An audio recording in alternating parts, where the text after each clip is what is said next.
নতুন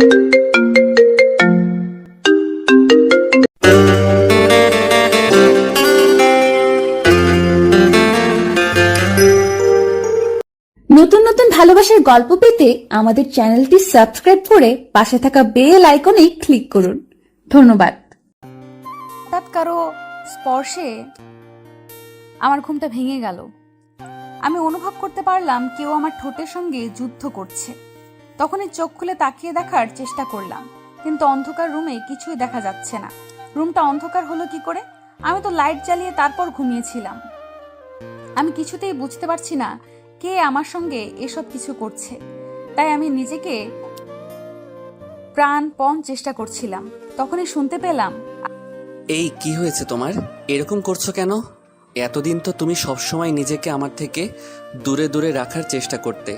আজ আমাদের বাসর রাত, আজকেও তুমি নিজেকে আমার থেকে দূরে রাখার চেষ্টা করবে নাকি? আরে নীল, তুমি কখন এসেছো? আমি তো তোমার জন্য অপেক্ষা করতে করতে ঘুমিয়ে পড়েছিলাম। আর রুমের লাইট কেন অফ করেছো? আমি মনে করি আধারের কাজটা আধারে করাই ভালো, তাই আমি রুমের লাইট অফ করে দিয়েছি। তাছাড়া আমি তো শুধু তোমাকেই ভালোবাসি, তোমার দেহটাকে দেখবার ইচ্ছে আমার নেই, তাই তো লাইটটা অফ করে দিয়েছি। সেসব না হয় বুঝলাম, কিন্তু তুমি তো খুব ভালো করেই জানো আমি লাইট অফ করে ঘুমাতে পারি না, আমার ভয় লাগে। তাই আমি সবসময় লাইট অন করেই ঘুমিয়ে থাকি। সবকিছু জানার পরে তুমি রুমের লাইট কেন অফ করেছো? আচ্ছা বাবা, ঠিক আছে, আমি রুমের লাইট জ্বালিয়ে দিচ্ছি। কিন্তু আজ তুমি যত চেষ্টাই করো, তোমাকে কিন্তু আমার কাছ থেকে দূরে রাখতে পারবে না। আজ কিন্তু আমি আমার পাওনাটা সুদে আসলে কড়াই গন্ডাই বুঝে নেব। এই কথা বলতে বলতে নীল বিছানা থেকে নেমে লাইটটা অন করে আর তারপর দরজা জানালাগুলো ভালোভাবে চেক করে আবার বিছানায় চলে আসে। তখনই নেহা বলতে থাকে, কি ব্যাপার, কি হয়েছে? তুমি এখন আবার দরজা জানালা চেক করতে গেলে কেন? রুমে ঢোকার সময় কি দরজা জানালা বন্ধ করনি, নাকি দরজা জানালা বন্ধ করতে ভুলে গিয়েছিলে? না, সেরকম কোনো বিষয় নয়। আমি দরজা জানালা লাগিয়েছিলাম, কিন্তু তারপরও একবার ভালোভাবে চেক করে নিলাম দরজা জানলা না কিছু খোলা আছে কিনা। যদি খোলা থাকে তাহলে তো আমাদের মান ইজ্জত সব শেষ হয়ে যাবে। হ্যাঁ, সেটা তো আমি খুব ভালো করেই বুঝতে পারছি। এখন তোমার যা করার করে নাও, আমার খুব ঘুম পাচ্ছে, আমাকে ঘুমাতে হবে। একদমই না, আজ আমি তোমাকে কোনোভাবেই ঘুমাতে দেব না। আজ সারা রাত আমি তোমার সঙ্গে রোম্যান্স করব। সারা রাত তোমাকে সজাগ কাটাতে হবে। কিন্তু আমি তো না ঘুমিয়ে থাকতে পারি না, সেটা তুমি খুব ভালো করেই জানো। কারণ আমি যদি না ঘুমিয়ে থাকি তাহলে আমার প্রচন্ড মাথা ব্যথা শুরু হয়ে যায়। আর আমার মাথা ব্যথা শুরু হলে আমার কি অবস্থা হয় সেটা তো তুমি খুব ভালো করেই জানো। সেটা অবশ্য আমি খুব ভালো করেই জানি, কিন্তু তা বললে কি হবে ম্যাডাম? বাসর রাতে জীবনে একবারই আসে, আর এই রাতের অপব্যবহার আমি করতে চাই না। তাই তোমার একটু কষ্ট হলেও আজকে রাতের পরিপূর্ণতা তো আমাকে দিতেই হবে, তা না হলে কিন্তু আমি মানছি না। ওই কথাটা বলা শেষ করার আগেই নীল নেহাকে তার কাছে টেনে নেয় আর তার কপালে আলতো করে ভালোবাসার পরশ এঁকে দিয়ে বলে, দেখো নেহা, অনেক কষ্টের পর আমি তোমাকে পেয়েছি। অনেক চেষ্টা করেছি বিয়ের আগে তোমাকে একটু কাছে পাবার জন্য, কিন্তু তুমি আমাকে কোনো পাত্তাই দাওনি। বরঞ্চ তুমি সবসময় আমাকে বলেছ যদি আমি তোমাকে বিয়ে করি তাহলে আমি তোমাকে পরিপূর্ণ রূপে পাবো। আর এখন তো আমি তোমাকে বিয়ে করেছি, তাহলে আমার কাছে নিজেকে সঁপে দিতে সমস্যাটা কোথায় তোমার, সেটা বলবে? আচ্ছা ঠিক আছে, আমি আর তোমাকে নিষেধ করব না, তোমার যা ইচ্ছে হয় তুমি তাই করো, আমার কোনো সমস্যা নেই। আসলে আমি তোমায় একটু পরীক্ষা করে দেখছিলাম। আমি যদি তোমাকে বলি যে আমি আজও তোমার সঙ্গে শারীরিক সম্পর্কে আবদ্ধ হতে পারবো না, তাহলে তোমার রিয়াকশনটা কেমন হয় সেটা একটু দেখছিলাম আর কি। ও, তার মানে এতক্ষণ ধরে তুমি আমার সঙ্গে ফাইজলামো করছিলে, তাই না? দাঁড়াও, এবার দেখাচ্ছি মজা। এই কথা বলে সঙ্গে সঙ্গে নীল নেহাকে তার আরো কাছে টেনে নিয়ে তার ঠোঁট দুটো চুষতে থাকে। আর অন্যদিকে নেহা সারা শরীরের স্পর্শকাতর স্থানগুলোতে হাত বুলোতে থাকে। নেহা নীলের ছোঁয়া পেয়ে একদম অস্থির হয়ে পড়ছিল। নিজেকে নীলের কাছে সম্পূর্ণরূপে সঁপে দেওয়ার জন্য প্রস্তুত সে। নীল কম যায় কি? সে এই যুগের ছেলে, কোনো কিছু জানে না সেরকম তো নয়। সে এই যুগের ছেলে বলে সব কিছুতেই এক্সপার্ট। সে নেহাকে আদর করতে করতে একদম উত্তেজনার চরম পর্যায়ে নিয়ে যায়। তখন নেহা তাকে বলতে থাকে, নীল প্লিজ আর এরকম করো না, আমি সহ্য করতে পারছি না। এবার প্লিজ আমার একটু ঠান্ডা হওয়ার বন্দোবস্ত করো, তা না হলে কিন্তু আমি সত্যিই বলছি আমি একদম মরেই যাব। আমি আর সহ্য করতে পারছি না। কেন ম্যাডাম, এখনই আপনার কি হয়েছে? আমি তো সবে মাত্র শুরু করেছি, এখনো তো কিছুই করলাম না, আর এখনই আপনি সহ্য করতে পারছেন না? কি বলছেন আপনি এসব? তাহলে এতদিন যে আপনি আমাকে এতটা ঘোরালেন তার কি হবে? নীল প্লিজ, এখন আর তুমি আমার সঙ্গে এসব বিষয় নিয়ে ফাজলামো করো না। আমি সত্যি বলছি আমি আর পারছি না। ওকে মাই ডিয়ার সুইটহার্ট, আমি তোমায় আর জ্বালাচ্ছি না। হাজার হোক তুমি আমার বউ বলে কথা। তোমাকে কি আমি একদিনে সবটা খেয়ে ফেলবো নাকি? রেখে রেখে আস্তে আস্তে চুষে চুষে খাবো, মিল্ক ক্যান্ডি চকলেটের মতো। বুঝতে পেরেছো? হ্যাঁ, সেই তোমার যা ইচ্ছে তুমি তাই করো, তাহলে আমার কোনো আপত্তি নেই, কিন্তু এখন আমি সত্যি অস্থির হয়ে পড়েছি। তখন নীল আর কোনো দেরি না করে নেহাকে নিয়ে চলে যায় ভালোবাসার মহাসমুদ্রে। দুজন ভালোবাসার মহাসমুদ্রে ভাসতে ভাসতে সেদিনের রাতটা কাটিয়ে ফেলে। সকালবেলা যখন ঘুম ভাঙে তখন নেহা আর নীল দুজনে একে অপরকে জড়িয়ে ধরে ঘুমাচ্ছিল। নেহা নীলকে ছাড়ানোর জন্য চেষ্টা করছে, কিন্তু নীল তো নেহাকে কোনোভাবেই ছাড়ছে না। এই নীল, কি করছো তুমি? সকাল হয়ে গেছে তো, বাড়ির সবাই হয়তো ঘুম থেকে উঠে গেছে। এবার বিছানা থেকে উঠেও ফ্রেশ হয়ে আসো। চুপচাপ আর একটু শুয়ে থাকো তো। আমার তো আজ বিছানা থেকে উঠতেই মন চাচ্ছে না। আমার তো এখন শুধু মন চাইছে তোমাকে জড়িয়ে ধরে শুয়ে থাকতে। ধ্যাত্তেরি, তুমি না, একদম বেলা হয়ে গেছে, এখনো কেউ ঘুমিয়ে থাকে নাকি? যে ঘড়ির দিকে তাকিয়ে দেখো, একদম সকাল 7টা বেজে গেছে। যদি রুম থেকে বের না হও তাহলে সবাই কি ভাববে বলতে পারো? এই কথা বলে নেহা নিজেকে নীলের বাঁধন থেকে ছাড়াতে চাইছিল। এমন সময় হঠাৎ দরজার বাইরে থেকে কেউ একজন বলছে, এই ভাইয়া ভাইয়া, এইবার ঘুম থেকে উঠবে? সকাল 7টা বেজে গেছে, মা তোমাদের জন্য নাস্তা বানিয়েছি। আমরা সবাই ব্রেকফাস্ট টেবিলে তোমাদের জন্য অপেক্ষা করছে। এবার তো রুম থেকে বের হও, আমিও বান্ধবীটাকে একটু ছেড়ে দাও। এই দেখো, একদম এখানে ইয়ার্কি করতে আসিস না। নেহা, তোর বান্ধবী ছিল সেটা বিয়ের আগে, আর এখন আমার সঙ্গে বিয়ে হয়েছে। এখন থেকে নেহাকে ভাবি ডাকবি।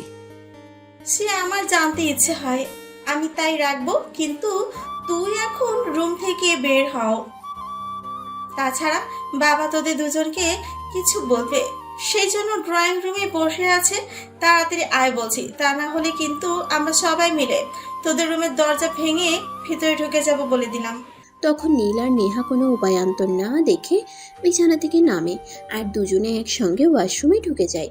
তখন নেহা নীলকে বলে, কি ব্যাপার, তুমি আমার সঙ্গে ঢুকছো কেন?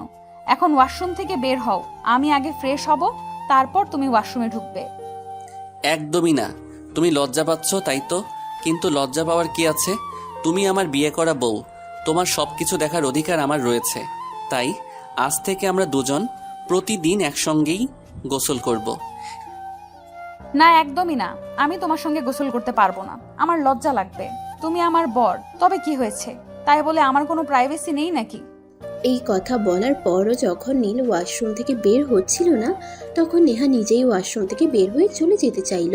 আর তখনই নীল তাকে হাত ধরে টান দিয়ে একদম নিজের বুকের সঙ্গে মিশিয়ে নিল আর ওয়াশরুমের দরজাটা লাগিয়ে দিয়ে ঝর্ণাটা ছেড়ে দিল। তখনই নেহা তাকে বলতে থাকে, এই কি করছো তুমি? কি তুমি আমার মতো? এই কি করছো কি তুমি? তোমার তো দেখছি লজ্জা শরমের বালাইটুকুও নেই। সবাই নাস্তার টেবিলে অপেক্ষা করছে, কই তুমি তাড়াতাড়ি করে ফ্রেশ হয়ে নাস্তার টেবিলে জয়েন করবে, আর সেটা না করে এখানে উল্টাপাল্টা কাজ করতে এসেছো। এই তুমি সব সময় এভাবে বলো কেন? আমি আবার উল্টাপাল্টা কি কাজ করলাম? আমি তো আমার বউয়ের সঙ্গে রোম্যান্স করছি, আর বিয়ে করা বউয়ের সঙ্গে যখন ইচ্ছে তখনই রোম্যান্স করা যায়, তাতে আমি কারোর কোনো আপত্তি শুনবো না। ধ্যাত্তেরি, তোমাকে নিয়ে আর পারছি না, আমার মেজাজ একদম খারাপ হয়ে যাচ্ছে। তুমি এখনই তাড়াতাড়ি করে ফ্রেশ হয়ে ওয়াশরুম থেকে বের হও, তা না হলে কিন্তু আমি সত্যি সত্যি আমার মেজাজ খারাপ হয়ে যাবে, তোমাকে বলে দিলাম। তখন কিন্তু তুমি হাজার রিকোয়েস্ট করলেও আর আমার রাগ ভাঙাতে পারবে না। আচ্ছা মহারানী, ঠিক আছে, আপনার রাগ করার কোনো প্রয়োজন নেই। আমি ফ্রেশ হয়ে তারপর বের হয়ে যাচ্ছি, তারপর আপনি ফ্রেশ হয়ে আসুন। আমি আপনাকে আর কোনো বিরক্ত করব না। এই কথা বলে নীল তাড়াহুড়ো করে ফ্রেশ হয়ে ওয়াশরুম থেকে বের হয়ে চলে যায়। আর এরপর নেহা ফ্রেশ হয়ে ওয়াশরুম থেকে বের হয়। সেই ড্রেসিং টেবিলের আয়নার সামনে বসে নিজের চুলগুলো ঠিক করছিল।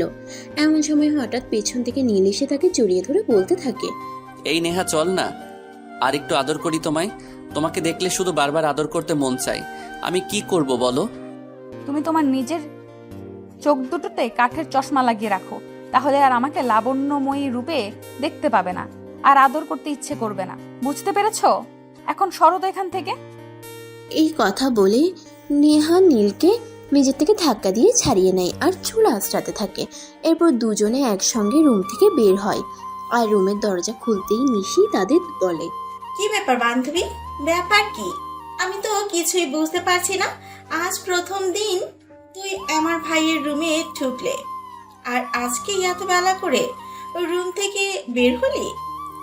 দেখ নিশি, একদম ভালো হচ্ছে না কিন্তু, বলে দিলাম। তুই আর তোর ভাই দুটোই একরকম বদমাইশ। সেই জন্যই আমি তোর ভাইকে বিয়ে করতে চাইনি। আমি কি করব? আমার দোষটা কোথায় বল? আমি তো সেই কখন থেকে তোর ভাইকে ঘুম থেকে উঠবার কথা বলছিলাম, কিন্তু সেই তো আমাকে জড়িয়ে ধরে ঘুমিয়েছিল। হ্যাঁ নিশি, নেহা একদম ঠিক কথাই বলেছে। আমাদের দুজনের মাঝখানে তোর চলে আসা একদমই উচিত নয়। হাজার হোক, এখন আমরা হাজব্যান্ড ওয়াইফ।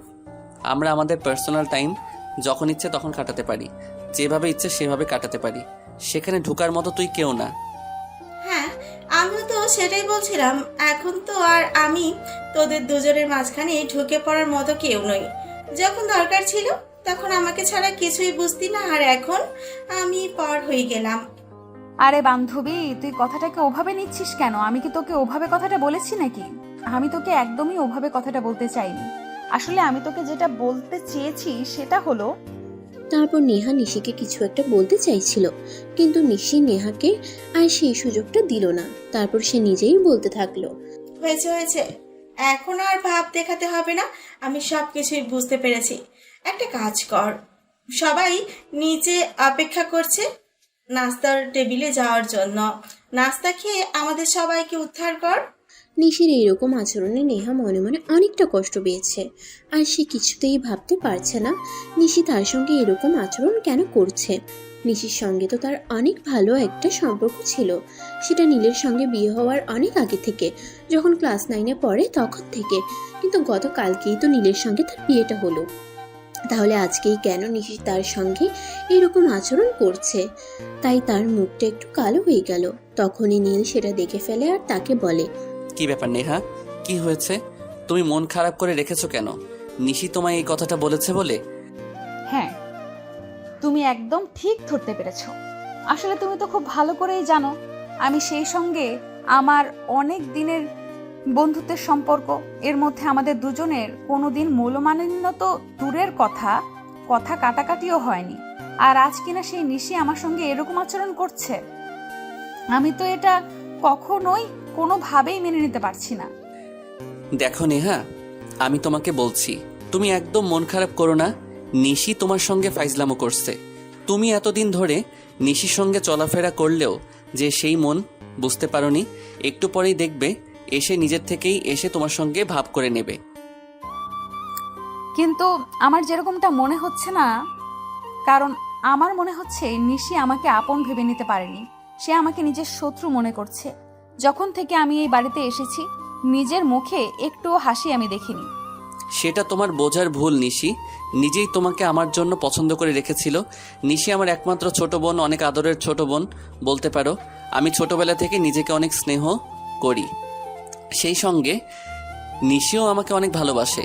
নিশি কখনো আমার কাছে কোনো কিছু আবদার করলে নিজের একটু কষ্ট হলেও আমি তাকে সেটা এনে দেওয়ার চেষ্টা করেছি।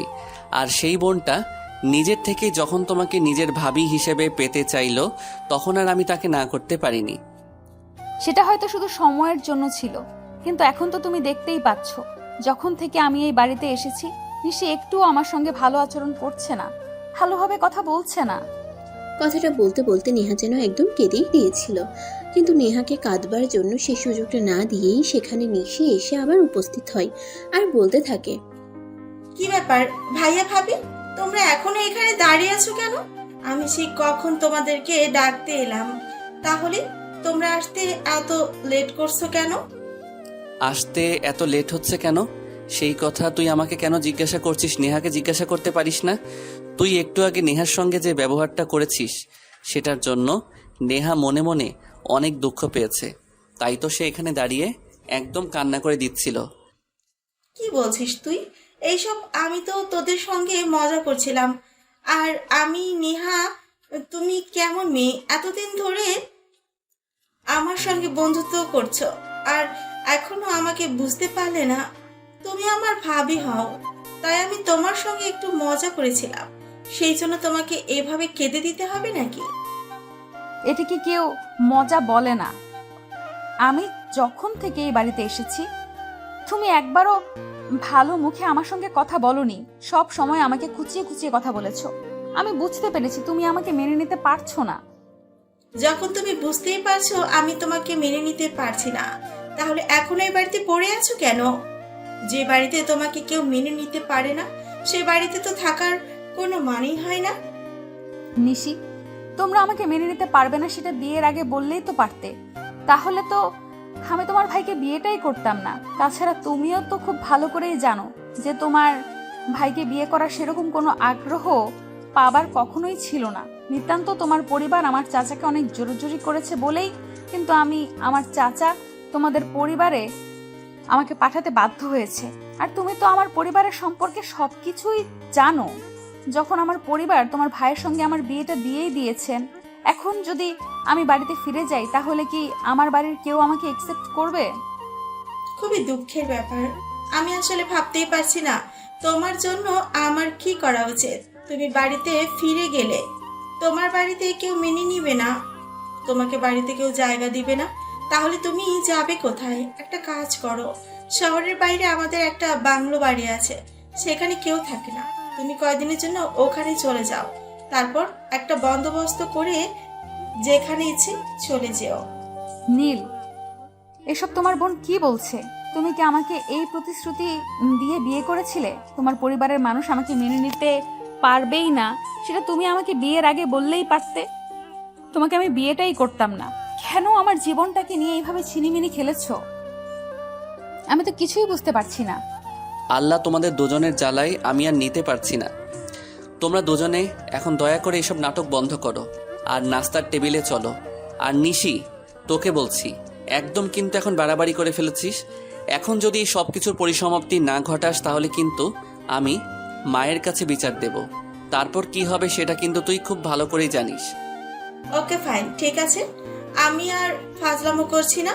নেহা প্লিজ এবার নাস্তার টেবিলে চলো। তোমার এইসব ন্যাকামো আমি আর নিতে পারছি না। আমি আসলেই বুঝতে পারছি না আমার সঙ্গে এসব কি হচ্ছে। আমি ন্যাকামো আবার কোথায় করলাম? তোমরা আমাকে যা বলছো আমি তো তাই করছি। তাহলে আর কি বলছি তো তোমাদের যদি আমাকে মেনে নিতে সমস্যা হয় তাহলে বলো, আমি চলে যাই। এই মেয়ে, তোমার এত বড় সাহস! শুধু বারবার বলছো তুমি চলে যাবে চলে যাবে। তুমি চাপ এটা কোথায় সেটা বলতে পারো? যদি কোথাও থাকার জায়গা না পাই তাহলে রাস্তায় থাকবো।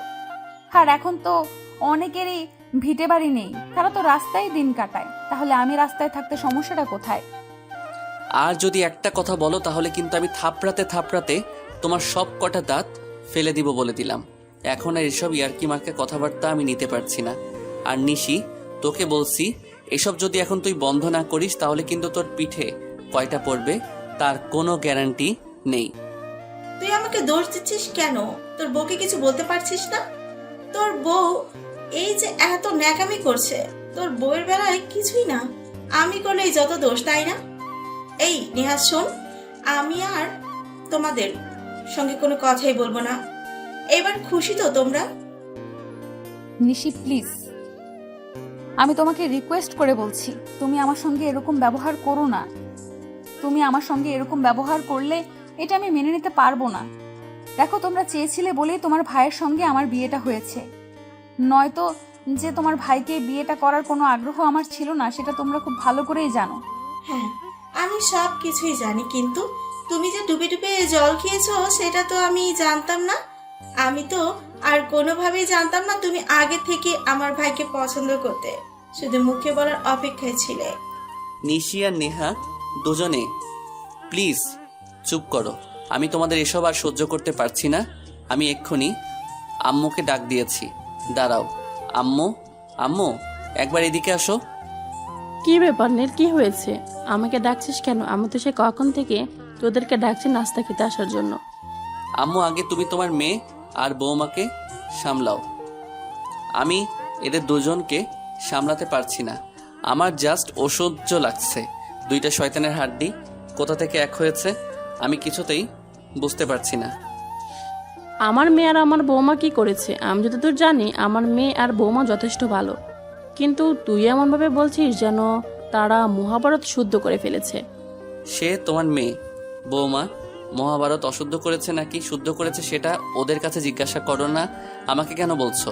তোমার মেয়ে আর বৌমা কি করেছে সেটা তাদের কাছে জিজ্ঞাসা করলেই তো পারো। তখন নীলের মা বলে, আচ্ছা ঠিক আছে, তুই দাঁড়া, আমি ওদের দুজনকে জিজ্ঞাসা করছি কি হয়েছে। এই কথা বলে নীলের মা নিশিকে জিজ্ঞাসা করে। কি ব্যাপার নিশি, কি হয়েছে? ঘটনাটা কি আমাকে একটু খুলে বলতো, আমি শুনি। আমি তো তোদের কথা আগাগোড়া কোনো কিছুই বুঝতে পারছি না। তাছাড়া তোরা যে কেন এসব কিছু করিস আমি সেটাও বুঝতে পারি না। মা আসলে বিষয়টা সেরকম কিছুই না, আমি ভাবির সঙ্গে একটু মজা করছিলাম, আর ভাবি সেটা বুঝতে না পেরে এমন অবস্থা করেছে। আসলে তাকে তো আমি আমার বান্ধবী থেকে ভাবি বানিয়েছি, তাই একটু মজা করছিলাম আর কি, কিন্তু সেটা বুঝতে পারেনি। দেখ, মেয়েটা এমনিতেই আপসেট। আমি চাই না তোদের মধ্যে কেউ এই মেয়েটাকে কোনোভাবে কোনো প্রকার বিরক্ত করুক। আর নেহা, তোমাকে বলছি, তুমি এদের কথা একদম কান দেবে না। এক একটা বদমাইশের হাড্ডি, ওরা যা বলার বলুক, তুমি এক কান দিয়ে শুনবে, অন্য কান দিয়ে বের করে দেবে। এদের কথায় কখনো কান দেবে না, বুঝতে পেরেছো? হ্যাঁ আন্টি, আমি বুঝতে পেরেছি। এখন চলুন ব্রেকফাস্ট টেবিলে, আমারও খুব ক্ষুধা পেয়েছে। হ্যাঁ, সবাই চলো। ব্রেকফাস্ট টেবিলে অনেকক্ষণ ধরে নাস্তা নিয়ে অপেক্ষা করছি, এখন আর অপেক্ষা করতে পারবো না। আর হ্যাঁ বৌমা, আজ কিন্তু তোমার এই বাড়িতে প্রথম দিন বলে ছাড়া পেয়ে গেছো। আগামীকাল থেকে সকালের নাস্তাটা কিন্তু সবার জন্য তোমাকে বানাতে হবে। আমি কিন্তু আর কাল থেকে সকাল সকাল ঘুম থেকে উঠবো না। আরে আম্মু, এসব তুমি কি বলছো? নেহা এই বাড়ির নতুন বউ। নেহা এখনো কোনো কিছু বুঝে উঠতেই পারেনি, আর সেখানে তুমি বলছো রান্না করতে হবে। এই মেয়ে রান্নার রটা জানে তো? শোনো নীল, আমি তোমার মা, আমি সব কিছু জানি কে কি করতে পারে আর কে কি করতে পারে না। নেহার উপর আমার সম্পূর্ণ ভরসা আছে। তাছাড়া আমিও একটা মেয়ে মানুষ। আমি যখন বিয়ে করে এ বাড়িতে এসেছিলাম তখন আমি কোনো কিছুই জানতাম না। আর তোমাদের বাড়িতে যখন আমাকে পালকি থেকে নামানো হলো তখনই তোমার দাদু মানে আমার শাশুড়ি মা আমাকে রান্না করতে বলেছিলেন। আমি সেদিনই রান্না করে সবাইকে খাইয়েছিলাম। ঠিক আছে আম্মু, আপনি কোনো চিন্তা করবেন না। আপনি আমার পাশে থাকলে সব কিছুই করতে পারবো, আমার কোনো সমস্যা হবে না। শুধু আমাকে একটু সহযোগিতা করলেই হবে। আপনি তো জানেন যে আমার মা বেঁচে নেই, তাই রান্না বান্না টুকটাক করেছি। তারপর কথা বলতে বলতে একে একে সবাই ব্রেকফাস্ট টেবিলে চলে যায়। নাস্তা শেষ করে যে যার যার মতো তার রুমে চলে যায়। আর এদিকে নেহা রুমে আসতেই নীল রুমের দরজাটা লাগিয়ে দেয়। তখনই নেহা বলে, কি ব্যাপার, তুমি এখন আবার দরজা বন্ধ করলে কেন? তোমার মাথায় আবার কোনো কুমতলব ঘুরছে নাকি? দেখো, একদম ওসব কুমতলব দেখাতে এসো না, তাহলে কিন্তু খারাপ হবে বলে দিলাম। তাই নাকি? কি খারাপ হবে বলো শুনি। তুমি আমার বিয়ে করা বউ, আর তোমার সঙ্গে আমি যে কোনো সময় রুমের দরজা বন্ধ করতেই পারি। এতে খারাপ হওয়ার কি আছে বলো তো? তাই নাকি? কি খারাপ হবে বলো শুনি। তুমি আমার বিয়ে করা বউ, আর তোমার সঙ্গে আমি যে কোনো সময় রুমের দরজা বন্ধ করতেই পারি। এতে খারাপ হওয়ার কি আছে বলো তো? হ্যাঁ মিস্টার, এটা আমি খুব ভালো করেই জানি যে আমি আপনার বিয়ে করা বউ, কিন্তু তাই বলে আপনি যখন তখন রুমের দরজা বন্ধ করবেন, এটা তো হতে পারে না। আপনি আমাকে বিয়ে করেছেন বলে কিনে নিয়েছেন, এরকম চিন্তা ভাবনা বাদ দিন মন থেকে। আমি আপনার বিয়ে করা বউ, কিন্তু টাকা দিয়ে কিনে নেওয়া দাসী নই। আপনি যখন তখন আমাকে বিছানায় ডাকতে পারেন না। তোমাদের মেয়েদেরকে আমার শুধুমাত্র এই একটা কারণেই পছন্দ নয়, কারণ তোমরা বোঝো ঠিকই, কিন্তু একটু বেশি বুঝো। কখন কোথায় কি হবে না হবে সেসব কিছু না জেনে শুনে তোমরা কমেন্ট করতে থাকো। আমি রুমের দরজা বন্ধ করেছি বলেই যে তোমাকে বিছানায় ডাকবো, এমনটা তোমাকে কে বলেছে শুনি? তাহলে তুমি রুমের দরজা বন্ধ করলে কেন এই অসময়ে? এভাবে কেউ রুমের দরজা বন্ধ করে? দেখো, তুমি আমার বিয়ে করা বউ। আমি রুমের মধ্যে তোমার সঙ্গে কি করব না করব সেটাকে অন্য কাউকে দেখানোর ইচ্ছে আছে নাকি বলো? তোমার আর আমার মধ্যে কিছু প্রাইভেসি থাকবে না? আচ্ছা ঠিক আছে, আমার ভুল হয়ে গেছে, আমাকে এবারের মতো ক্ষমা করে দাও। আমি নেক্সট আর কখনো তোমাকে এইভাবে কথা বলবো না। এবার হ্যাপি তো? এই কথা বলে নেহা চুপচাপ বিছানার উপর বসে থাকে। আর এদিকে নীল ড্রেসিং টেবিলের ড্রয়ার থেকে একটা গিফট বক্স বের করে আনে আর সেটা নেহার হাতে তুলে দিয়ে বলতে থাকে, এটা স্পেশালি তোমার জন্য, দেখো তো পছন্দ হয়েছে কিনা। যদি পছন্দ না হয় তাহলে আজ বিকেলে তোমাকে নিয়ে বের হব আর তোমার পছন্দ মতোই কিনে দেব। তুমি আমাকে কিছু গিফট করবে, সেটা আমার পছন্দ হবে না এমনটা হয় নাকি বলো? অবশ্যই আমার পছন্দ হবে। যাই হোক, এটা এখন রেখে দাও, রাতে দেখব। এখন আমার শরীরটা একটু টায়ার্ড লাগছে, একটু ঘুমিয়ে নেই। তারপর আজ দুপুরে সবার জন্য নিজের হাতে খাবার তৈরি করব। ওরে বাবা রে বাবা, আমি তো দেখছি আমার মায়ের সঙ্গে সঙ্গে তোমার মাথাটাও খারাপ হয়ে গেছে। তুমি এই বাড়ির নতুন বউ, এখনই তোমাকে রান্না করে ঢুকতে হবে না? তাছাড়া আমি তো 3 মাসের ছুটিতে দেশে এসেছি, তাই না? 3 মাস পর তো আবার দেশের বাইরে চলে যেতে হবে, তখন তো আর আমি আমার বউকে কাছে পাবো না।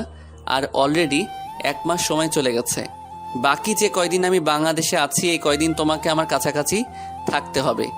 এরপর নীল আর নেহা গল্প করতে শুরু করে, আর ঠিক 15 মিনিট পরেই দরজায় কেউ নক করে। এই ভাইয়া ভাইয়া, একটু আগে তো ঘর থেকে বের হলি, আর এখন আবার রুমের দরজা বন্ধ করছিস কেন? তোদের কি দরজাটা খোলা রাখতে একটু মন চায় না নাকি? আমিও তোমার ভাইকে সেটাই বলছিলাম, কিন্তু উল্টে তোমার ভাইয়া আমাকে আরো 5টা কথা শুনিয়ে দিল। তো আমি কি করব বলো? এই কথা বলতে বলতে নেহা বিছানা থেকে উঠে গিয়ে দরজাটা খোলে, আর দরজা খোলা মাত্রই নিশি রুমের ভিতরে প্রবেশ করে। রুমে এসে নিশি নেহাকে বলতে থাকে, তোমার মতো সুন্দরী বউ যার আছে, সে কি আর রুমের দরজা খোলা রাখবে নাকি? হাজার হোক প্রবাসীর বউ বলে কথা, সে তো আবার কয়দিন পরেই চলে যাবে। নিশি, তোকে এই সময়ে আমার রুমে আসতে কে বলেছে বলতো?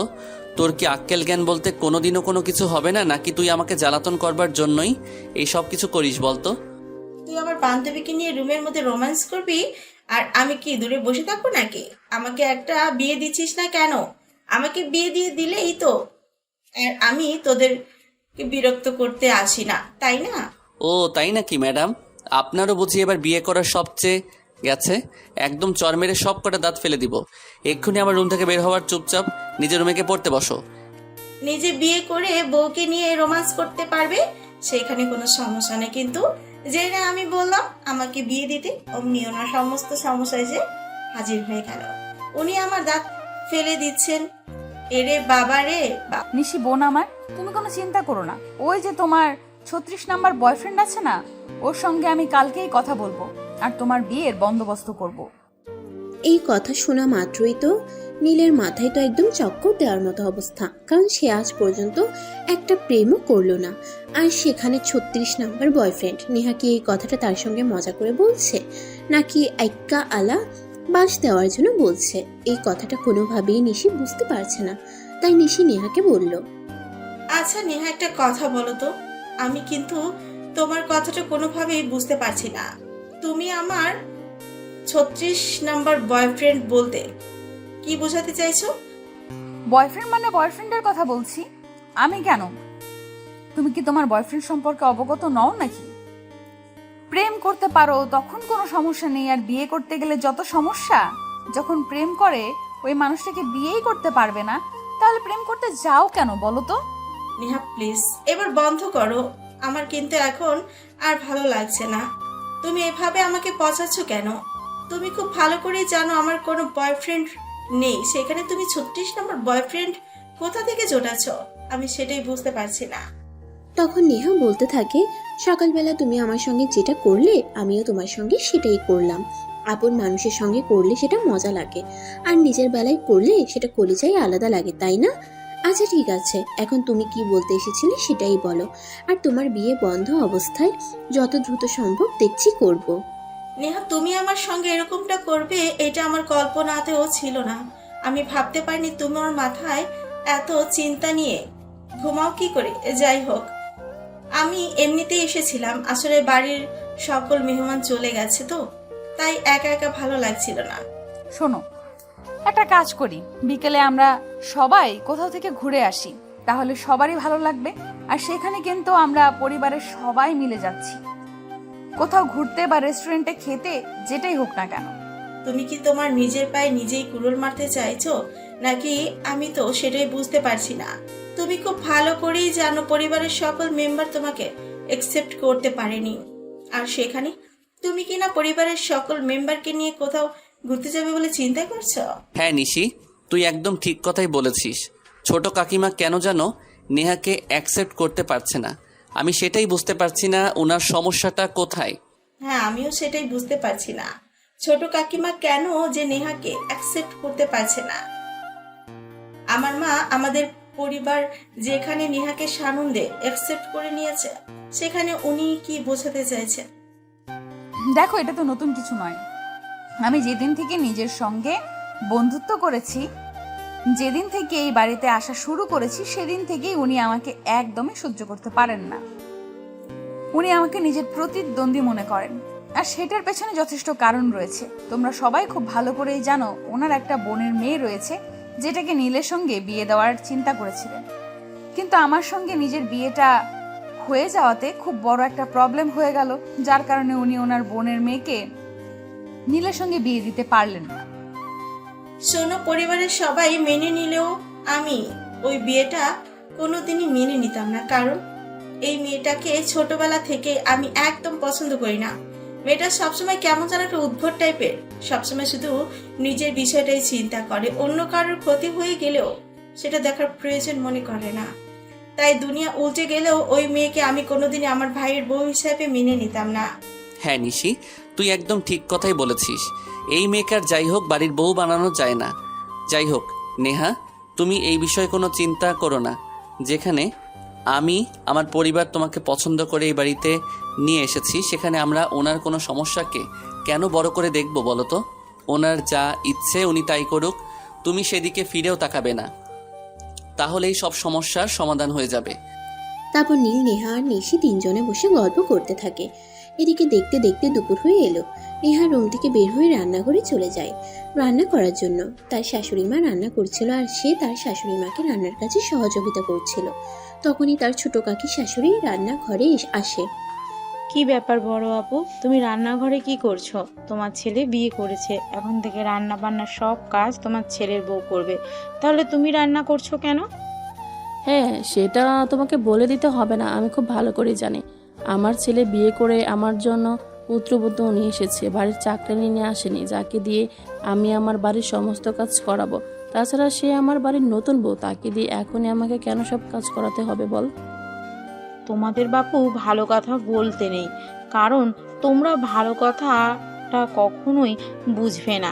তুমি যদি এক্ষুনি তোমার ছেলের বউকে প্রশ্রয় দিয়ে মাথায় তুলে রাখো, তাহলে ভবিষ্যতে কি হবে সেটা তুমি নিজেই চিন্তা করে দেখো। সে যা করার তো আমাদের সঙ্গেই করবে। তোমার যদি এতই সমস্যা থাকে তাহলে তুমি সংসারটা ভাগ করে নিচ্ছ না কেন? তুমি তোমারটা বুঝে নাও আর আমাদেরটা আমাদের মতো থাকতে দাও, তাহলে তো সমস্ত সমস্যাই মিটে যায়, আর কোনো সমস্যাই থাকে না। ছেলের বউ বাড়িতে আসতে না আসতেই তুমি আমাকে এমন কথা বলতে পারলে? এটা কিন্তু আমি তোমার কাছ থেকে কখনো আশা করিনি।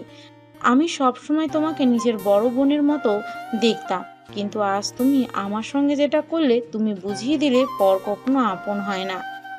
এই কথাটা শুনতে শুনতে নেহা রান্নাঘরে প্রবেশ করছিল। আর যেহেতু নেহা এই কথাটা শুনেই ফেলেছে, তাই সে ছোট কাকি শাশুড়িকে উত্তর দেয়। দেখুন কাকিমা, আমি খুব ভালো করেই জানি আমাকে আপনার কোনোদিনই পছন্দ ছিল না, আর হবেও না।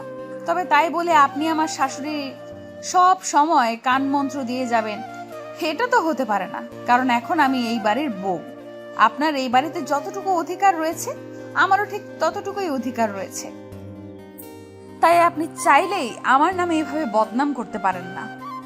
দেখলেন তো বড় আপা, আপনি কেমন বেয়াদব মেয়েকে আপনার বাড়ির বউ করে এনেছেন, যে আজ আমার মুখে মুখে তর্ক করছে। কাল আপনার মুখে মুখে তর্ক করবে না, তার কি কোনো গ্যারান্টি আপনি দিতে পারেন? আমি আগেই বলেছিলাম এই মেয়েটা চরম বেয়াদব। আর যাই হোক, এই মেয়েকে বাড়ির বউ বানানো যায় না, কিন্তু আপনারা তো কেউ আমার কোনো কথাই শুনলেন না। উল্টো আমার সঙ্গে জেদ করেই এরকম একটা মেয়েকে আমাদের বাড়ির বউ বানিয়ে নিয়ে এসেছেন। আর হ্যাঁ, এই কারণেই আমার মাকে আমি এত বেশি পছন্দ করি। কাকিমা জানো তো, আমার আর যাই হোক তোমার মতো অন্য কারো কাছে কারণ আমি কুটনেমি করি না।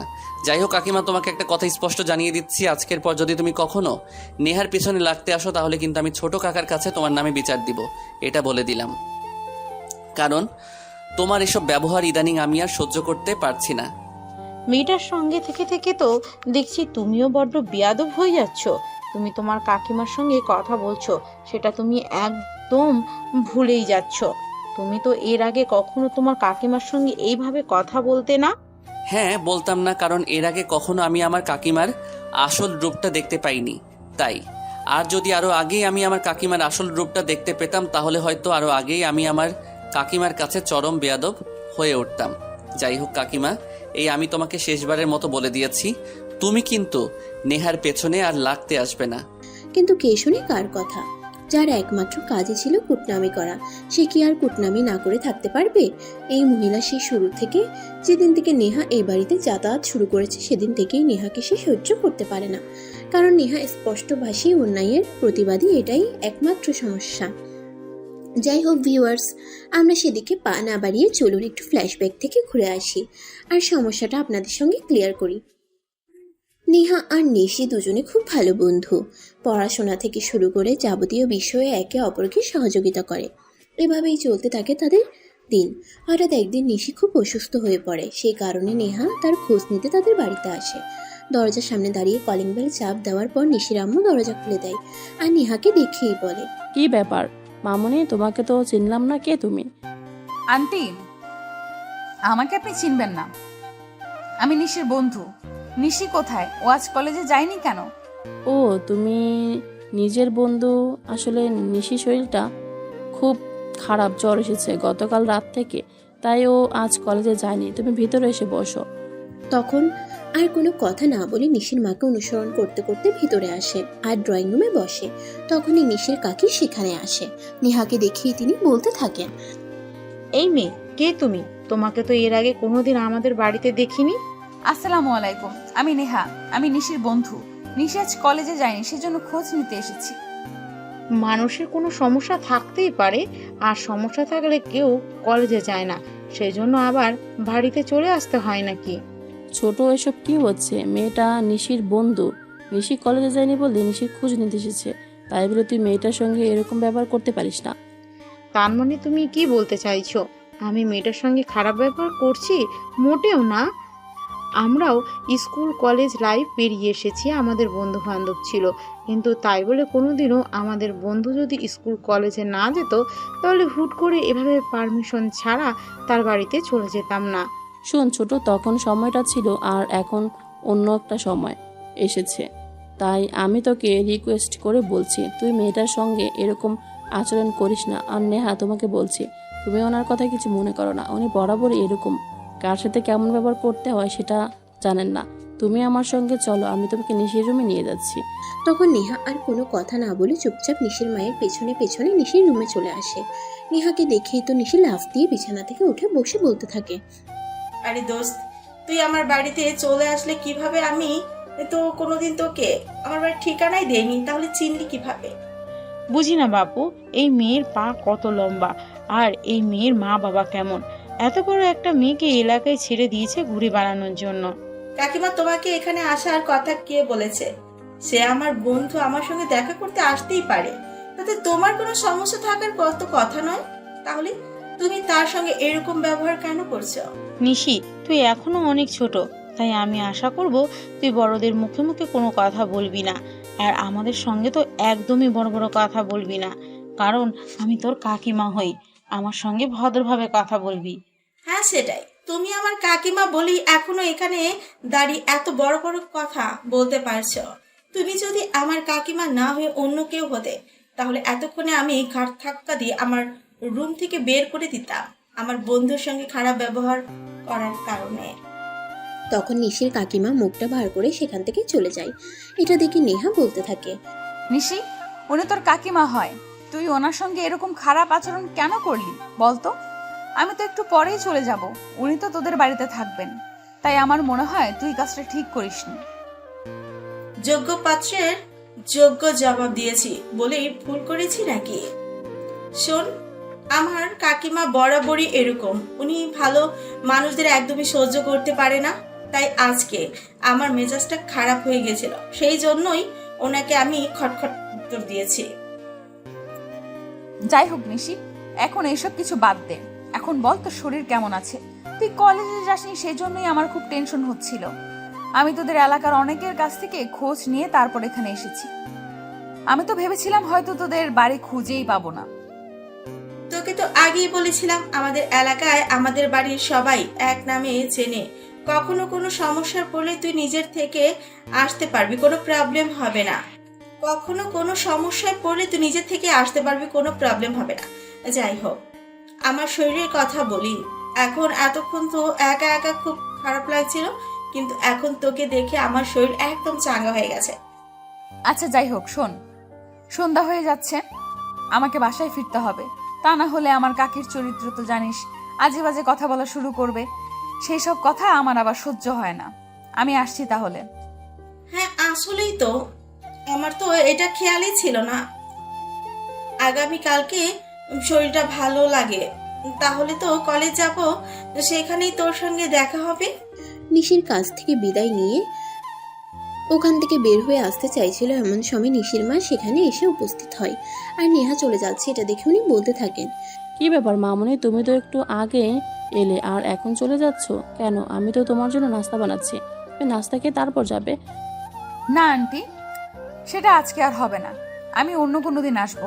আসলে আজকে প্রথম দিন আপনাদের বাড়িতে এসেছি, রাস্তা তো চিনি না, তাই খুঁজতে খুঁজতে অনেকটাই দেরি হয়ে গেছে।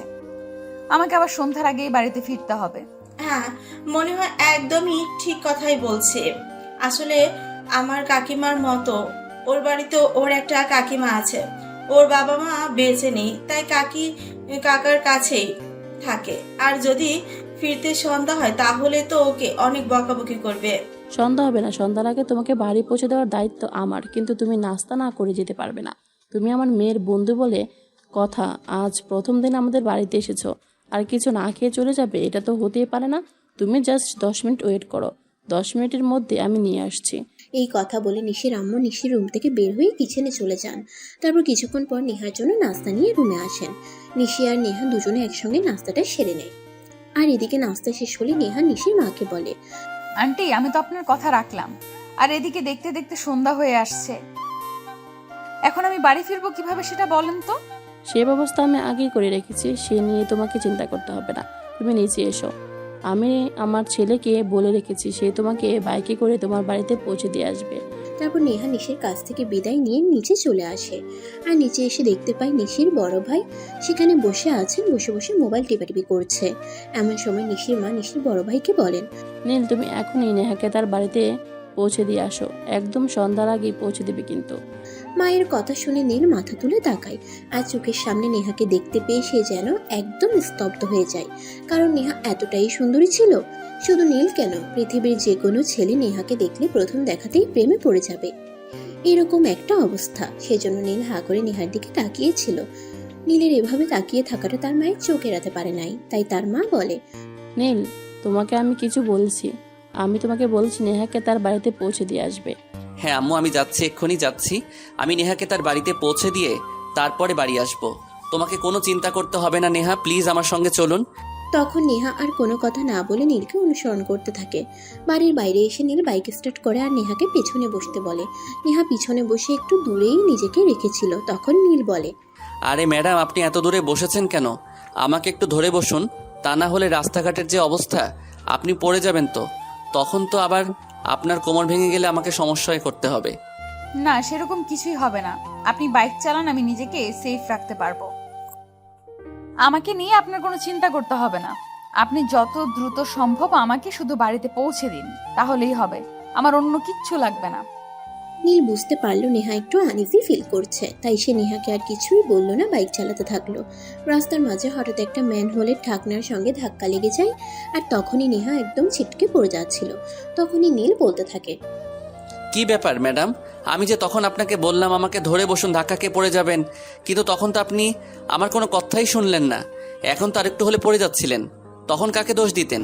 তখন নেহা আর কোনো কথা না বলে একটু কাছে এসে নীলকে ধরে, তারপর বসে। আর নীল বাইক চালাতে থাকে। প্রতিমধ্যে নীল নেহাকে বলে, তা ম্যাডাম, আপনি আমার বোনের বন্ধু সেটা তো শুনলাম, কিন্তু আপনার পরিচয়টা তো এখনো জানা হলো না। আই মিন, আপনার নামটা জানতে পারি? আমি নেহা ইসলাম। মাশাআল্লাহ, অনেক সুন্দর। আপনার চেহারাটাও যেমন সুন্দর, তেমনি আপনার নামটাও সুন্দর। আপনার নামটা কে রেখেছিল বলেন তো? আপনি এত কিছু কেন জিজ্ঞেস করছেন? আমি তো সেটাই বুঝতে পারছি না।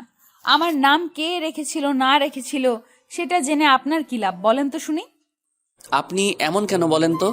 আপনি আমার বোনের বান্ধবী হন, সেই সূত্রে আমি আপনাকে কিছু কথা জিজ্ঞাসা করতেই পারি। তাই বলে আপনি এভাবে রিয়্যাক্ট করছেন কেন? আমি আপনার কথার একটু রিয়্যাক্ট করতাম না যদি আপনি এত প্যাচাল না পারতেন। আপনি আমার নাম জিজ্ঞেস করেছেন, আপনি আপনাকে আমার নাম বলে দিয়েছি, কিন্তু তারপরও আপনি এত প্যাচাল কেন পারছেন সেটা বলেন তো। আচ্ছা বাবা, ঠিক আছে, আমার ঘাট হয়েছে। আমি আর আপনাকে কোনো কিছুই জিজ্ঞাসা করব না। যাই হোক, আপনি কিন্তু সত্যি অনেক সুন্দরী, বলতে গেলে প্রথম দেখায় প্রেমে পড়ে যাওয়ার মতো বলতে পারেন।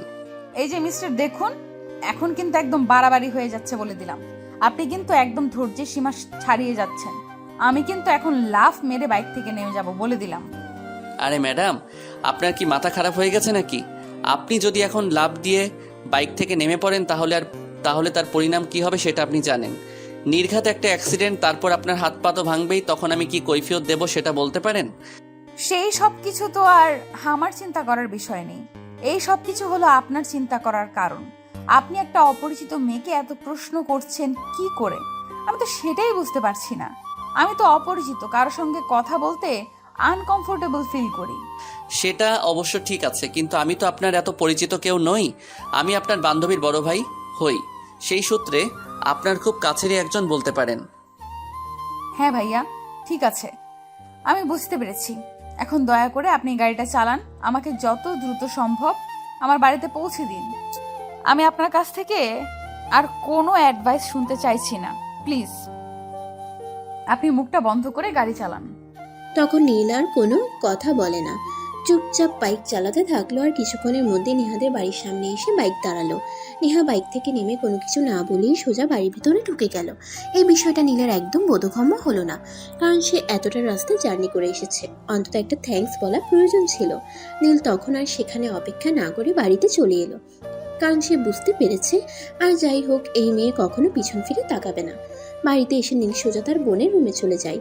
গিয়ে দেখে তার বোন মোবাইল টিপাটিপি করছে।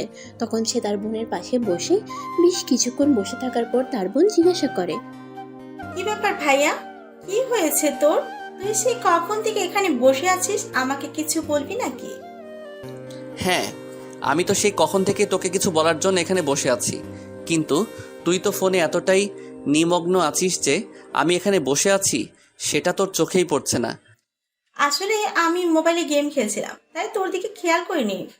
আর তোর যদি কিছু বলার থাকে তাহলে তো তুই বলতেই পারতি, আমি শুনে নিতাম। আচ্ছা ঠিক আছে, যা হওয়ার তা হয়ে গেছে। এবার বল তুই কি বলতে এসেছিস? তোর বান্ধবীটা এরকম কেন বলতো? আমি এতটা রাস্তা জার্নি করে তাকে বাড়িতে পৌঁছে দিতে গেলাম, আর সে আমাকে অন্তত একটা থ্যাঙ্কস না জানিয়ে বাড়ির ভিতরে ঢুকে গেল। এরপর আমি আরও অনেকক্ষণ অপেক্ষা করেছিলাম, কিন্তু তোর বান্ধবীটা একবারের জন্য পিছন ফিরেও তাকালো না।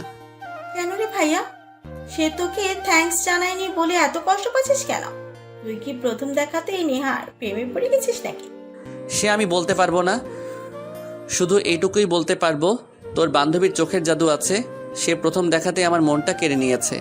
আমার মনটা এখন আর আমার কাছে নেই রে, তোর বান্ধবী নিয়ে গেছে। দেখ ভাইয়া, একটা কথা তোকে আমি বলছি, তুই যেরকম ভাবছিস আমার বান্ধবী কিন্তু সেই রকম না। আমার বান্ধবী সুন্দরী মেয়ে মানুষ, তার পেছনে তোর মতো হাজারটা ছেলের লাইন মারে। আমার বান্ধবী আজ পর্যন্ত কোনো ছেলেকে পাত্তা দেয়নি, আর সেখানে তুই কি না তোর কথা ভাবছিস একদমই কিছু হবে না রে ভাইয়া। আচ্ছা, তুই আমার বোন নাকি শত্রু সেটাই বল। তোর বান্ধবী কি আমার সত্যি পছন্দ হয়ে গেছে বলতে পারিস? প্রথম দেখাতেই ভালোবেসে ফেলেছি। প্লিজ বোন, আমার একটা কিছু ব্যবস্থা কর। দেখো ভাইয়া, প্রথমত নেহার বাবা মা বেঁচে নেই, তারা একটা রোড অ্যাক্সিডেন্টে মারা গেছেন। এরপর থেকে তার একটা দূর সম্পর্কের চাচা তার দেখাশোনা করে। সেখানে খুব কষ্টে মেয়েটা নিজের পড়াশোনা এগিয়ে নিয়ে যাচ্ছে। বাবার কিছু অর্থ সম্পত্তি ছিল বলেই সে আজ এত দূর আসতে পেরেছে, নয়তো পারত না। সেখানে বলতে গেলে প্রেম ভালোবাসা তার জন্য ফরজ নয়। দেখ নিশি, আমি অত কিছু জানি না। আমি সত্যি বলছি, নেহাকে আমি ভালোবেসে ফেলেছি, যাকে ছাড়া আমি থাকতে পারবো না। প্লিজ নিশি, একটা কিছু কর। আমি কিভাবে কি করব আর কিভাবে কি করতে পারি সেটা তো বুঝতে পারছি না।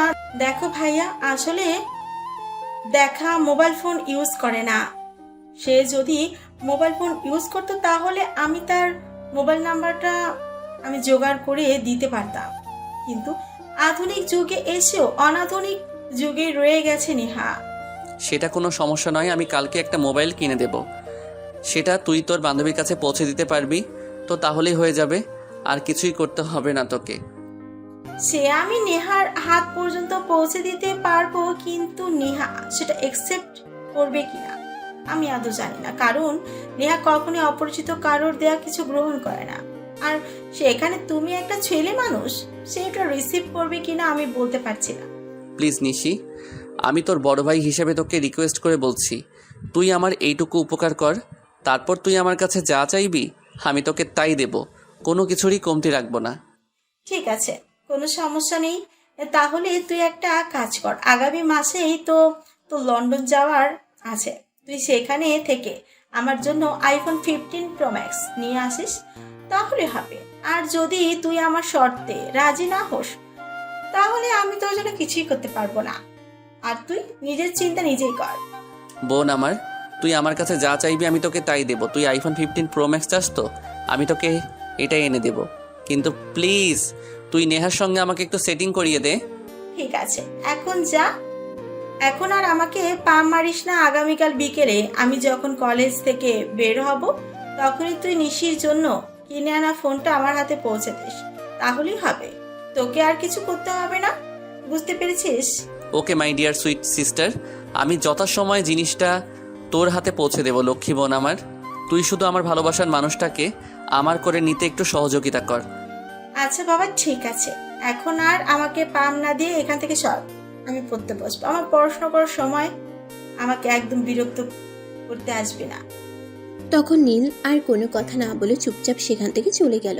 পরের দিন যথাসময়ে এসে নিশির হাতে নেহার জন্য কিনা মোবাইল ফোনটা তুলে দেয়, আর সেটা হাতে পেয়ে নিশি বলে, আমি তোর কাজটা করে দিচ্ছি, তবে তুই কিন্তু আমার কাজটা করে দিতে মনে রাখবি। তুই যদি আমার জন্য আইফোন 15 প্রো ম্যাক্স না কিনে আনিস তাহলে কিন্তু আমি তোর সঙ্গে কোনো কথাই বলবো না। আর একটা ভালো কথা তোকে মনে করিয়ে দিচ্ছি, যদি আমার কথাটা ভুলে যাস তাহলে তুই এটাও মনে রাখিস যে আমি এখন যেভাবে তোর সম্পর্কটা জুড়ে দিচ্ছি ঠিক সেভাবে তোর সম্পর্কটা ভেঙে দিতেও দুইবার চিন্তা করবো না। আচ্ছা শোন, তুই তোর ভাইয়ার কাছে কোনো কিছু চেয়ে পাস নিয়ে এটা কখনো হয়েছে? হয়নি তো, তাহলে তুই এত চিন্তা কেন করছিস বল? আমি যত সময় তোর জিনিসটা তোর হাতে তুলে দেব, এখন শুধু আমাকে নেহার সঙ্গে সেটিংটা করিয়ে দে প্লিজ বোন আমার। তখন নিশি আর কোনো কথা না বলে মোবাইলটা হাতে নিয়ে সেখান থেকে চলে যায়, আর নেহাকে নিয়ে একটু পরেই কলেজ থেকে বের হয়। কলেজ থেকে বের হতেই নিশির হাতে মোবাইল বক্স দেখে নেহা বলে, কি ব্যাপার দোস্ত, তোর হাতে নতুন মোবাইলের বক্স কেন? মোবাইল কিনেছিস নাকি? হ্যাঁ, আমি তোর জন্য কিনে এনেছি যাতে আজকের পর থেকে আমার কোনো প্রবলেম হলে তুই আমার খোঁজ খবর রাখতে পারিস, যাতে আজকের পর আর কখনো আমার বাড়িতে গিয়ে তোকে গতকালের মতো অপমানিত হতে না হয়। তুই কথা বলে নিশি নেহার হাতে মোবাইলটা তুলে দেয়। নেহা মোবাইলটা খুলে দেখে অনেক দামি একটা ফোন। সেটা দেখে নেহা বলতে থাকে, তুই আমাকে কিছু একটা গিফট করবি সেটা ভালো কথা, কিন্তু তাই বলে এত দামি ফোন? দেখ ভাই, আমি গরিব মানুষ, আমি ফোন চালাতে পারবো না। দেখ, আমি তোর বন্ধু, আমি চাইলে তোকে যা ইচ্ছে তাই গিফট করতে পারি, এতে আমি তোর কোনো আপত্তি শুনবো না, তোকে এটা নিতেই হবে। এই কথা বলে নিশি নেহাকে অনেক জোর জবরদস্তি করতে থাকে। তাই অবশেষে নেহা বাধ্য হয়ে নিশির হাত থেকে মোবাইলটা নেয়। তারপর দুজনে গল্প করতে করতে বাড়ির থেকে রওনা দেয়। সেদিন সন্ধ্যাবেলা নেহা পড়তে বসেছে, অমনি হঠাৎ মোবাইলে একটা নাম্বার থেকে ফোন এসেছে। নেহা মনে মনে ভাবলো হয়তো নিশি তাকে ফোন করেছে, কারণ নিশি তাকে ফোনটা কিনে দিয়েছে, আর এই ফোনের নাম্বার নিশি ছাড়া অন্য কেউ জানে না। তাই নেহা ফোনটা রিসিভ করে, আর ফোনটা রিসিভ করতেই অপর পাশ থেকে একটা ছেলে কণ্ঠ শুনতে পায়। হ্যালো মাই ডিয়ার, কেমন আছো তুমি? হ্যালো, এক্সকিউজ মি, কে আপনি? আর এসব কি বলছেন? আমাকে এবার কেন ফোন করেছেন বলেন তো? আমি তোমার স্বপ্নের সেই পুরুষ যাকে তুমি প্রতিদিন কল্পনাতে এঁকে বেড়াও। আমি সেই পুরুষ যার চোখে চোখ রেখে তুমি পুরো পৃথিবী দেখতে চাও। আমি সেই পুরুষ যার হাতে হাত রেখে তুমি অনেকটা পথ হেঁটে যেতে চাও। হ্যালো, এক্সকিউজ মি মিস্টার, এসব সস্তা ডায়লগ আমার কাছে দিতে আসবেন না। এসব সস্তা ডায়লগের কোনো মূল্যায়ন আমার কাছে হবে না। আপনি অন্য মক্কেল খুঁজেন, আর এটা মনে হয় রং নাম্বার, তাই নাম্বারটা একটু ডিলিট করে দিবেন। একদমই না ম্যাডাম, আমি সঠিক জায়গায় আর সঠিক নাম্বারে ফোন করেছি। আমি আমার প্রিয়তমার কাছে ফোন করেছি। আমি একজন আর্কিটেক্ট, আমি চিন্তাভাবনা করে তারপরে কোনো সিদ্ধান্ত নেই। তাই আপনার ক্ষেত্রেও আমি চিন্তাভাবনা করে তারপরে সিদ্ধান্ত নিয়েছি। হুটহাট কিছুই করিনি, তাই ভুল হওয়ার কোনো চান্স নেই। না মানে আপনি কি বলছেন আমি কিছুই বুঝতে পারছি না। আর আপনি কে বলছেন? আপনি আপনার পরিচয়টা অন্তত আমাকে দিন। দেখুন আমার কিন্তু এখন ধৈর্য হারিয়ে যাচ্ছে। আমি কিন্তু আপনার সঙ্গে খারাপ আচরণ করতে বাধ্য হব, আর আমি চাই না আপনি সেরকম কিছু করতে আমাকে বাধ্য করবেন। ওকে মাই ডিয়ার সুইটহার্ট, আমার পরিচয় আমি তোমাকে দিয়েছি, তোমাকে আমার পরিচয় দিতে আমার কোনো সমস্যা নেই। আমি নীল, তোমার বান্ধবী নিশির বড় ভাই বলছি। মানে কি? আমি তো কিছুই বুঝতে পারছি না। বিকেলে নিশি আমাকে ফোন গিফট করলো, এই ফোনের নাম্বার নিশি ছাড়া অন্য কেউ জানে না, আর এখন আপনি আমাকে ফোন করছেন কি করে বলেন তো? প্রিয়তমা, সত্যি বলতে তোমাকে এই ফোনটা আমি গিফট করেছি। আমি নিশির মাধ্যমে তোমার কাছে এই ফোনটা পৌঁছে দেওয়ার বন্দোবস্ত করেছি। মিথ্যে বলবো না, আমি তোমাকে প্রথম দেখাতেই ভালোবেসে ফেলেছি। বলতে গেলে আমি একদম প্রথম দেখাতেই তোমার প্রেমে দিওয়ানা হয়ে গেছি। তোমাকে ছাড়া আমার চারপাশ অন্ধকার। So I love you. দেখুন আমার মনে হয় আপনি ভুল কিছু করছেন, তাই আপনার সঠিক পথে হাঁটা প্রয়োজন। আপনি আমাকে দয়া করে ছেড়ে দিন, এইসব কাজ আমাকে দিয়ে হবে না। আপনি হয়তো নিজের কাছে শুনেছেন আমার সম্পর্কে, তাই সেই গোলাপে হাত দিয়েন না যে গোলাপে হাজারোটা কাঁটা আছে। আমি সেই গোলাপে হাত দেব যে গোলাপে হাজারটা নয় লাখটা কাটা আছে। আমি অসীম সাগরের তলদেশ থেকে আমার ভালোবাসাকে জয় করে এনে দেখিয়ে দিতে চাই আমার ভালোবাসা সত্যি। প্লিজ নেহা, আমায় অ্যাকসেপ্ট করে নাও। তোমাকে ছাড়া আমি বাঁচতে পারবো না। শুনুন, বেঁচে থাকার মরে যাওয়ার দুটোই আল্লাহ পাক রাব্বুল আলামিনের হাতে। এতে মানুষের কোনো হাত আছে বলে আমি অন্তত মনে করি না। তাই আমি আপনাকে অ্যাডভাইস দেব, যেটা করছেন ভুল করছেন, সঠিক কিছু করুন। আমার পেছনে অযথাই টাইম ওয়েস্ট করবেন না, কোনো লাভ হবে না। কিন্তু আমি যে তোমাকে ভালোবাসি নেহা, তোমাকে ছাড়া সত্যি আমার বেঁচে থাকা সম্ভব নয়। তোমাকে আমি আমার করে পেতে চাই, প্লিজ নেহা। আপনাকে আমি আর কতবার বলবো, আপনার কথায় রাজি হওয়া আমার পক্ষে সম্ভব নয়। আমি একটা অনাথকে সবাই করুণা করতে পারে, কেউ ভালোবাসতে পারে না। তাই আমি আপনাকে রিকোয়েস্ট করে বলছি, আপনি এইসব কথা নিয়ে আর কখনো আমাকে ফোন দিবেন না। এরপর আর কোনো উত্তরের অপেক্ষা না করে নেহা সঙ্গে সঙ্গে ফোনটা কেটে দেয়। আর নীল তখন বারবার ফোন দিতে থাকে। অবশেষে নেহা বাধ্য হয়ে ফোনটা বন্ধ করে দেয়। তখন নীল কোনো উপায়ান্তর না দেখে ছুটে যায় নিশির কাছে, আর নিশির কাছে সমস্ত ঘটনা খুলে বলে। সবকিছু শুনে নিশি তাকে বলে, দেখ আমি তোকে আগেই বলেছিলাম আমার বান্ধবী নেহাকে দিয়ে প্রেম ভালোবাসা ওসব হবে না, কারণ সে প্রেমে বিশ্বাসী নয়। তাছাড়া তার বাবা মা বেঁচে নেই, সে অন্যের বাড়িতে আশ্রিতা, সেখান থেকে পড়াশোনা করতে পারছে, সেটাই তার জন্য অনেক। প্রেম করা তো তার জন্য শুধুমাত্র বিলাসিতা। নিশি প্লিজ বোন আমার, তুই আমার জন্য কিছু একটা কর। আমি নেহাকে খুবই ভালোবাসি। নেহাকে ছাড়া আমার বেঁচে থাকা একেবারে অসম্ভব। তুমি সেটা বোঝার চেষ্টা করো। সে না হয় আমি বুঝালাম, কিন্তু এত কিছু বুঝে আমি কি করব? তুই সেটা আমাকে বল। নেহা আমার বন্ধু, সেটা ঠিক আছে, কিন্তু আমি তার সম্পর্কে যা যা যায় সব কিছুই তো তোকে বললাম। এখন যদি সে রিলেশনে যেতে না চায়, তাহলে আমি কি করে তাকে জোর করতে পারি? সে আমি অত কিছু বুঝি না, তোর যা করতে হয় তুই তাই কর, কিন্তু তার বিনিময় নেহাকে আমার চাই চাই চাই। তুই বোন হিসেবে ভাইয়ের এতটুকু উপকার কর। আচ্ছা ঠিক আছে, তুই আমাকে একটু চিন্তা করতে দে, আমি দেখি কি করা যায়। আর হ্যাঁ, আমি না বলা পর্যন্ত তুই কিন্তু আবার নেহাকে ফোন দিতে যাস না, তাহলে কিন্তু এতে বিপরীত হতে পারে। অতঃপর নীল আর কিছু না বলে সেখান থেকে চলে যায়। আর এদিকে নিশি পরের দিন সকালবেলা যখন কলেজে যাওয়ার জন্য বাসা থেকে বের হয়, তখনই নেহা তাদের বাড়ির সামনে দাঁড়িয়ে তার জন্য অপেক্ষা করছিল। নিশি যেই না নেহার একটু কাছাকাছি এলো, তখনই নেহা বলতে থাকলো, দেখ নিশি, তুই আমার বন্ধু, আমি তোকে বিশ্বাস করি, কিন্তু আমার বিশ্বাসের ঘরে তুই এইভাবে এমন কিছু একটা করবি সেটা আমি কল্পনাও করিনি। তুই আমার বন্ধু বলে তুই আমাকে ফোনটা গিফট করেছিস, আর সেটা আমি নিয়েছি, কিন্তু তার পেছনে অন্য কোনো রহস্য বা উদ্দেশ্য থাকবে সেটা কিন্তু আমি কল্পনা করিনি। নেহা প্লিজ বন্ধু, তুই আমার মাথা ঠান্ডা কর, আমার কথাটা শোন, আমি তোকে কিছু বলতে চাই। আচ্ছা নিশি, তুই তো আমার সম্পর্কে সব কিছুই খুব ভালো করে জানিস। তোর কি মনে হয় এরপরও আমি তোর কোনো কথা শুনতে রাজি? রাজি তোকে হতেই হবে, আর আমার কথা তোকে শুনতেই হবে, এছাড়া অন্য কোনো উপায় নেই। দেখ, আমার ভাইয়া কিন্তু ছেলে হিসেবে যথেষ্ট ভালো, আর সে ভালো একটা কোম্পানিতে চাকরি করছে পড়াশোনা শেষ করে। তাই আমি মনে করি তাকে অ্যাভয়েড করার মতো কোনো কারণ তোর হাতে নেই। আমি মানছি তোর ভাই ছেলে হিসেবে ভালো, আর ভালো একটা কোম্পানিতে চাকরিও করছে। সেই সূত্রে সে একটা ভালো বেতনও পায়, আর সেই জন্যই তোর ভাইকে মেনে নিতে হবে, এমন কোনো কারণ আমার জানা নেই। তাছাড়া যেখানে তুই, আমি আর আমার ফ্যামিলির ব্যাকগ্রাউন্ড সম্পর্কে সব কিছুই জানে, সেখানে এইসব কথা বলা পাগলের প্রলাপ ছাড়া আমার কাছে কিছুই মনে হয় না। নেহা, চুপ কর। তুই এতক্ষণ ধরে আমি শুধু তোর বকবকানি শুনেই যাচ্ছি। এবার তুই আমাকে কিছু বলতে দে। আমার ভাইয়া তোকে সত্যি অনেক ভালোবাসে। প্রথম দেখাতে সে তোকে অনেক ভালোবেসে ফেলেছে, যাকে বলে লাভ এট ফার্স্ট সাইট। তার পৃথিবীতে বলতে সে এখন শুধু তোকেই দেখতে পায়। তুই ছাড়া তার পৃথিবীতে অন্য কোনো মেয়ে মানুষের বিচরণ নেই।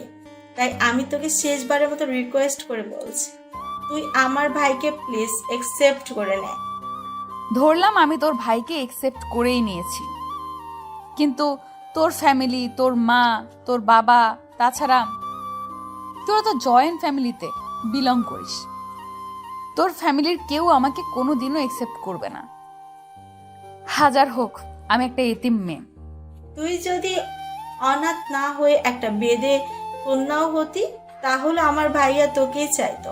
তাই আমি বলবো ওইসব কিছু অজুহাত আমার ভাইকে দেখিয়ে কোনো লাভ হবে না, কারণ আমার ভাইয়া সত্যি তাকে ভালোবাসে।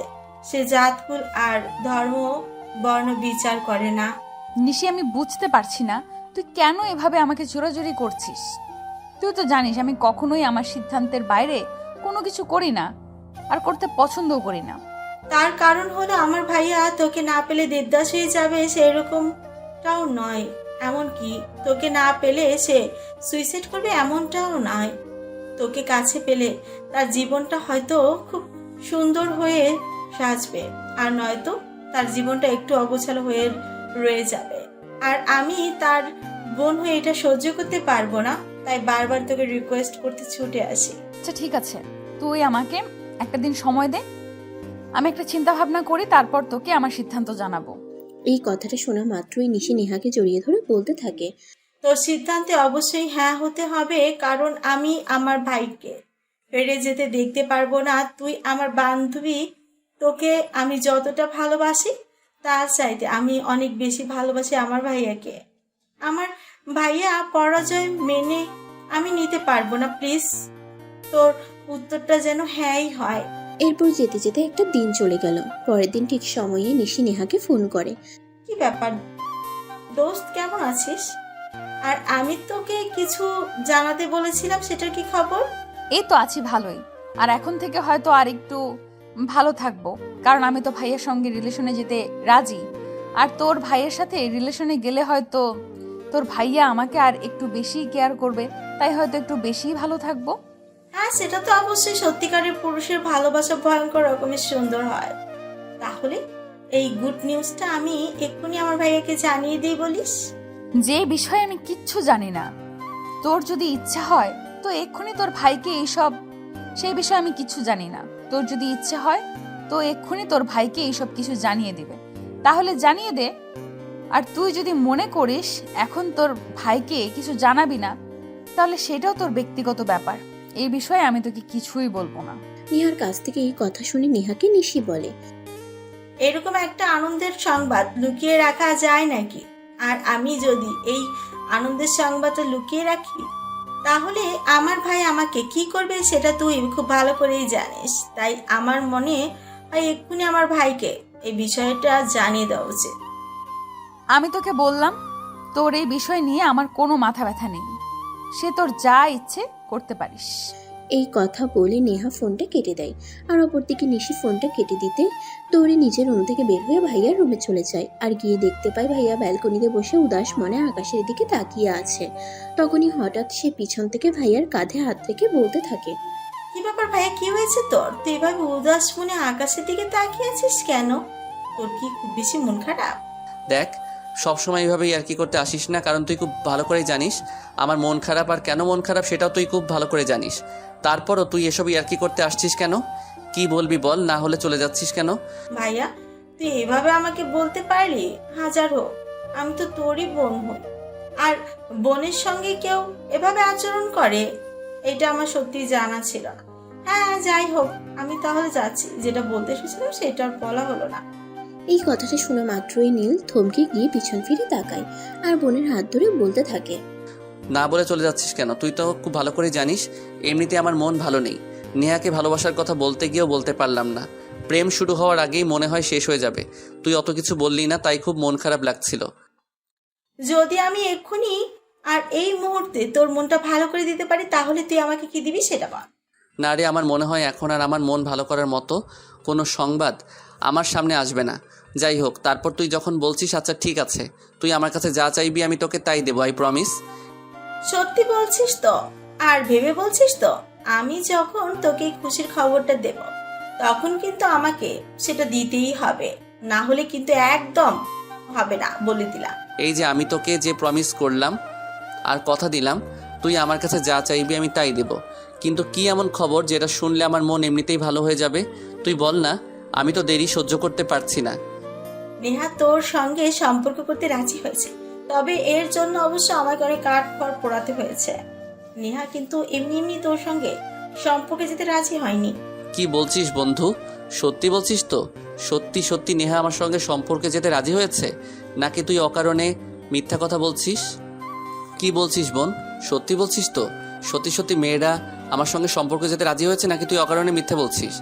দেখ ভাইয়া, যার জন্য চুরি করি সেই বলেছে ওর, তাহলে কিন্তু এটা মেনে নেওয়া যায় না। কারণ আমি এতে কষ্ট করে নেহাকে তোর সঙ্গে রিলেশন করতে রাজি করালাম, আর তুই এখন কি না তুই বলছিস আমি মিথ্যে কথা বলছি। এটা কিন্তু অপমানের চরম পর্যায়ে পৌঁছে গেল।